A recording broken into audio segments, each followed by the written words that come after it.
For us, talking openly and tuning in means that you need to be paying attention to how things are going in the relationship. And if something is really bothering you, you need to say something about it in a respectful way. Even if it might hurt your partner, even if they may not react well initially, you need to say something.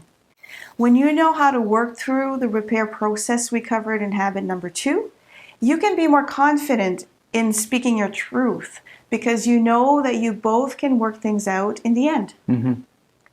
And if you respect your partner, you'll trust more that whatever it is they are doing is likely not ill-intended, and they will want to hear how you feel. Bottom line, holding on to something that is bothering you has a negative impact in the end, either with more resentment and anxiety or with less trust. And honestly, starting to lose trust in our partner or them losing trust in you because you choose to hold back, well, that's a slippery slope.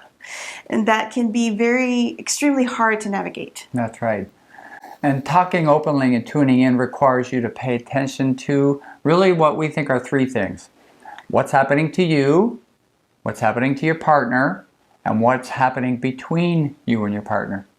As we mentioned before, we like to call it me, you, and us. 3 things. Having your radar focused on me, you, and us ensures that you're not missing relationship issues that need attention. And one of the areas many people have trouble with is tuning into themselves. I do as well. Mm-hmm. Knowing what is happening inside of us seems like it might be the easiest of the 3 areas, but in our personal and professional experience, it may be the most challenging of the 3. Mm-hmm. Some of us have spent years avoiding tuning into ourselves. It may have started when we were young, like it did with me, as a means of protecting ourselves from really feeling too much. But the good news is, surprise, surprise, it's a skill and a habit you can learn. And the better you get at tuning into yourself, the more it can help your relationship. So there's great benefits.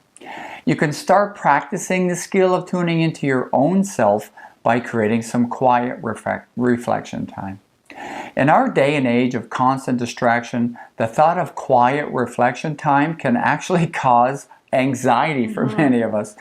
We're not used to quiet or to tuning into our own bodies and our own minds. Well, tuning in could come in the form of prayer or meditation, journaling, sitting with a coffee staring at the window, going for a walk without your headphones, or even turning the radio off while driving. Simple things. But making quiet reflection a daily habit improves our ability to tune in. Absolutely. And the more tuned in to ourselves we are, the better we will understand what is happening inside of us, and this allows us to put words to feelings. And once we know the words, we can share them with our partner. Next, we have to decide to share for the benefit of both of us. Mm-hmm. And once you've decided to share what's upsetting you, you need to do it in a way that will increase your partner's chance of being able to respond to you, right? Right. And this is where habit number 3, understanding your negative communication pattern, comes in again. And once we have that in our mind, we can come in differently when we approach our partner. The more you understand the basic pattern of your arguments, the more you can be conscious of how to bring things up with your partner without creating an argument again. Right. And the more you tune into your own feelings and focus on owning and expressing your part, not focused on their behavior, the better your chance of success.